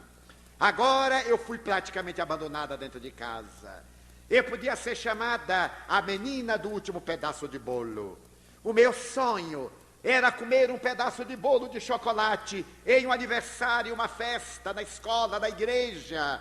Ficava sempre no último lugar na fila, mas quando eu chegava, encontrava apenas o prato vazio. Fui trabalhar num bar, e nesse bar fui violentada N vezes. Fui usada por toda a clientela masculina. Quando eu completei 15 anos, resolvi abandonar Los Angeles. Com uma colega, viajei na direção de Chicago e disse à minha mãe: eu voltarei logo. E demorei 39 anos para voltar. Graças às marcas psicológicas da minha vida, eu fui tornar-me modelo de modas. Era uma jovem esguia bonita. Progredi, tornei-me modelo fotográfico, ganhei o dinheiro que quis, entreguei-me de certo modo para ser acompanhante de executivos solitários, cobrava $1000. Também me permitia fazer o que ele necessitasse ou quisesse. Eu não tinha respeito humano, não tinha autoestima. A vida para mim não tinha significado. Eu possuía um apartamento em Nova York e o outro na Côte d'Azur. Possuía um automóvel melhor modelo, casacos de mink e de Vison, mas não me possuía a mim mesmo. Foi um dia como outro qualquer, passando por Central Park em Manhattan. Detive-me à porta de uma igreja e entrei. Uma igreja reformada. Sentei-me num dos seus bancos enquanto alguém tocava o órgão e ensaiava um coral. A melodia penetrou-me. Ela internou-se na minha vida. E a partir daquele momento eu me perguntei: quem é você, Luísa? O que é que você pretende da vida? Qual é o sentido da vida? Você é desventurada, você não se ama. Pela primeira vez eu chorei nos últimos anos. Chorei e tive o meu autoencontro. Eu descobri que não era uma viciada, não era uma pervertida. Eu apenas não me estimava. Eu me entregava às vicissitudes como uma forma de autodestruição, de vingança contra a sociedade que me parecia ter sido injusta. Voltei àquela igreja, comovi-me e resolvi mudar. Era necessário que eu me amasse. Como eu poderia amar alguém se eu a mim mesma não me amava? O alto amor é relevante. Quando nós amamos aos outros e não nos amamos, realizamos mecanismos de transferência. Somente quem se ama é capaz de amar. Somente quem está rico de esperança pode derramar a claridade do amor. Então, depois de estudar psicologia, eu quis ser terapeuta de um grande número de mulheres como eu e de pessoas que haviam perdido a autoestima, o respeito humano. E hoje, a doutora Louise Hay é considerada a melhor psicoterapeuta americana. Seus livros são vendidos aos milhões de exemplares. Ela já está traduzida em mais de 80 idiomas. Voltou a Los Angeles 39 anos depois. Encontrou a mãe viúva, semi-cega, semi-surda. E ela nota com a lealdade de uma pessoa que se encontrou a si mesma. Eu não amava essa mulher que me desamou, que me desrespeitou, que me ensinou a não ter respeito por mim mesma. Mas quando eu a vi, era minha mãe. E por estima a mim, eu passei a estimá-la. Levei a uma cirurgia de catarata. Levei-a a um tratamento auditivo. Coloquei no aparelho. É claro que eu não amo essa mulher. Eu a estimo. Somos duas velhas amigas. A doutora Luísa está com quase 70 anos. Sua mãe com 90. Moramos juntas. Somos boas amigas, relacionamos-nos, dialogamos. Graças à técnica terapêutica que ela descobriu, a terapia do espelho, em que a criatura se examina à semelhança de Narciso, ou à semelhança de Dorian Gray, em que a pessoa procura ocultar a sua face, e o retrato é que envelhece, mas a personalidade continua estereotipada, exterior. Então os psicólogos dizem, a pessoa é um ser constituído de 4 elementos, repetindo: a consciência, a personalidade, a identidade, o conhecimento. Ora, a consciência é essa percepção de realidade.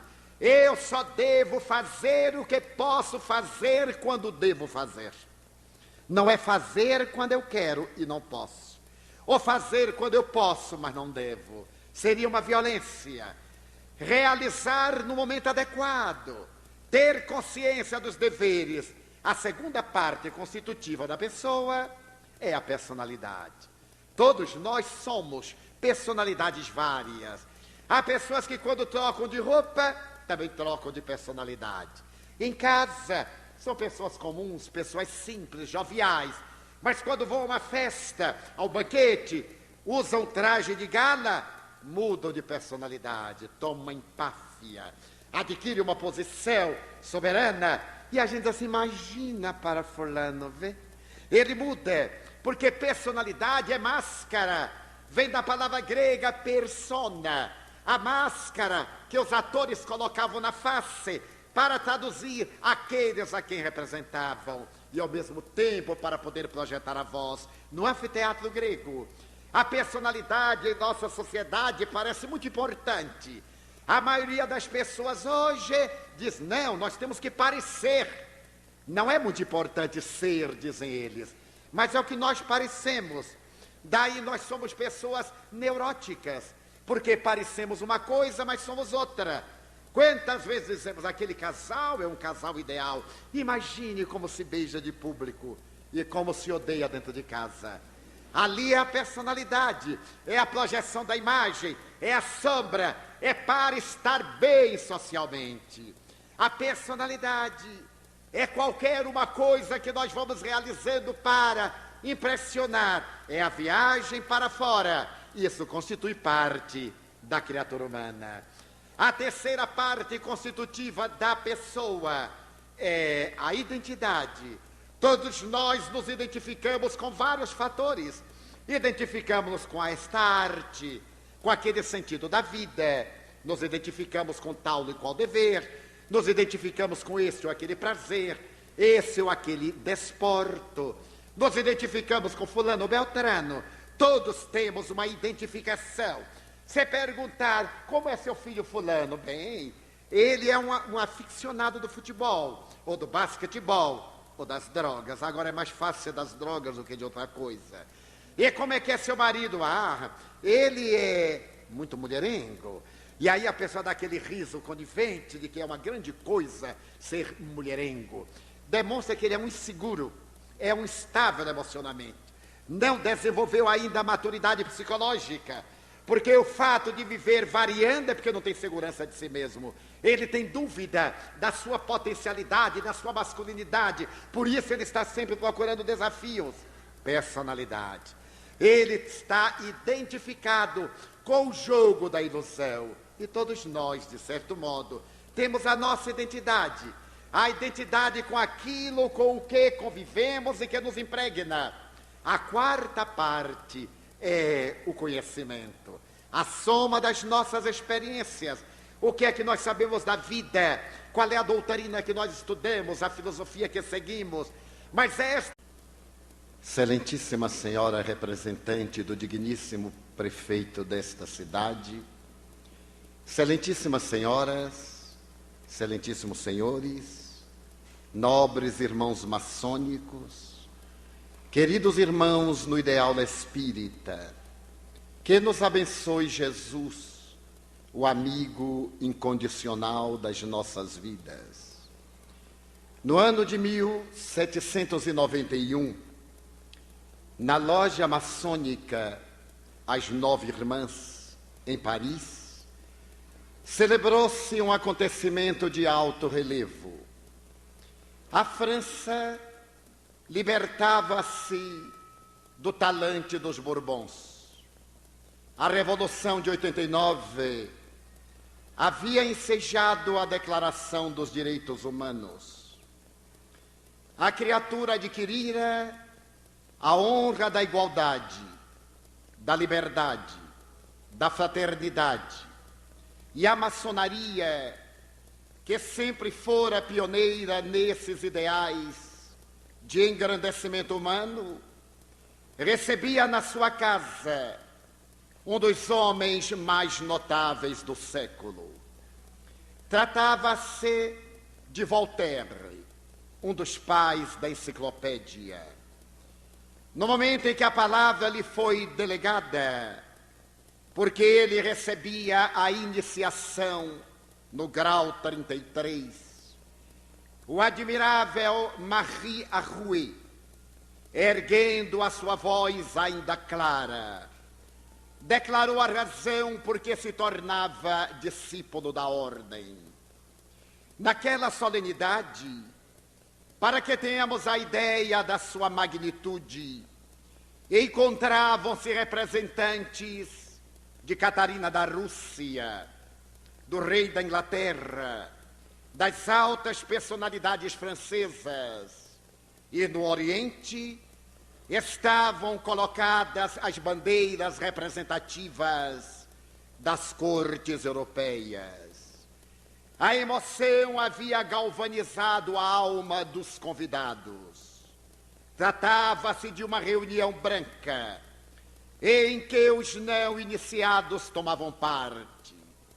E aquele homem octogenário, sobre cujos ombros repousavam a cultura, a sabedoria e os direitos da criatura humana, prosseguiu o seu memorável discurso. Faço-me maçom, porque encontrei nesta ordem sagrada os ideais da dignidade humana. Aqui eu tive a oportunidade de aprender a amar e a respeitar a criatura humana. Nesta casa, que abre as suas portas aos ideais revolucionários, aprendi também a amar a Deus. Invariavelmente disse que eu não acredito em Deus, e é uma verdade. Eu não acredito em Deus, aquele que os homens fizeram, mas eu acredito em Deus, aquele que fez os homens. A palavra luminífera de Voltaire, em um improviso memorável, durante 2 horas, emocionou as personalidades mais ilustres que ali se encontravam. Ao terminar o admirável discurso, ele foi homenageado pelo jovem Benjamin Franklin. E se escreveria mais tarde que se estava no limiar de uma nova era. Franklin, o jovem, representava os ideais da futura tecnologia. Com Voltaire, encerrava-se toda uma era de realizações grandiosas de nobreza, de desenvolvimentos elevados que constituíam o passado. E desde aquele momento, a maçonaria, através dos seus landmarks, guardaria no recesso dos seus estatutos a veneranda figura de Voltaire como dos mais gloriosos marcos da sua história contemporânea. Foi Abraham Lincoln, presidente dos Estados Unidos da América, quem teve a oportunidade de dizer que a maçonaria é uma ordem filantrópica de natureza social, que agasalha no seu seio as almas idealistas, que não tem prioridade religiosa, mas alberga todas as religiões. E em um momento de grande inspiração, ele terminou dizendo que a maçonaria representava um dos mais altos ideais da humanidade, erguendo a sua bandeira de defesa dos direitos da criatura humana e trabalhando pela felicidade geral de todos os povos. No Brasil, entre outros, Rui Barbosa teria oportunidade de dizer: onde florescem os ensinamentos maçônicos, não vicejam a ditadura, a soberania dos poderes arbitrários, nem a dominação daqueles conquistadores violentos que denigrem a condição da criatura humana. Tem razão Voltaire, Abraham Lincoln e Rui Barbosa, porque a maçonaria, por definição, é uma instituição filosófica, filantrópica, que tem por base a crença em Deus e, por consequência, na imortalidade da alma e na solidariedade humana. Nas suas reuniões, consagra-se o direito da liberdade e proclama-se a necessidade altruística da fé, objetivando essencialmente a dignificação da criatura ideal. A maçonaria tem as suas origens mais remotas na história do passado, desde os períodos recuados da Babilônia, da Síria, da Caldeia, na Mesopotâmia. Odiante do pensamento do povo hebreu, a maçonaria, sob outras denominações, vicejou historicamente até haver penetrado nas grandes grutas das margens do Mar Morto, onde se celebravam as memoráveis iniciações através da mensagem de libertação do homem no céu estrelado, onde o venerável mestre oferecia ao discípulo a oportunidade de ter o encontro com a sua consciência. A iniciação, aquela época simbólica, como ainda hoje, era um desafio aos valores morais e éticos do aprendiz. Abria-lhe horizontes dantes e jamais sonhados, para que ele pudesse compreender o sentido, o significado da vida, e se viesse a entregar aos ideais enobrecedores em favor de um mundo melhor. A iniciação, na intimidade das grandes cavernas que circundam o Mar Morto, apresentava a ideia ancestral da origem do mundo, da criatura humana, através dos 4 elementos essenciais, mais tarde considerados elementos hipostáticos na Idade Média, em que o ser se levantava do chão, após rastejar, atravessava as labaredas de fogo, escutava as águas cantantes que jorravam do Oriente, e sentia a doce brisa do vento perpassando-lhe pelos cabelos, até vencer os impulsos, domar o touro bravo das paixões e caminhar na direção de Ísis, de Osíris, para poder, diante do falo sagrado, perceber a grandiosidade da vida e a finalidade da entrega à criatura humana. Naquela oportunidade, fundamentando seus alicerces essenciais no Pentateuco mosaico, de onde retiram as bases do Templo de Salomão, para poder estabelecer as diretrizes do futuro, esta ordem sagrada, na tradição de todos os estudiosos da história, vai estabelecer que o universo provém da realidade de um olho que tudo vê, através de um triângulo, e que pode medir a realidade da vida com a perfeição do compasso, na sua simbologia grandiosa, para poder vencer a ignorância ancestral e preservar na intimidade das almas esse sentido puro de união, de identidade e de perfeita manifestação do Espírito Divino no ímã de cada ser.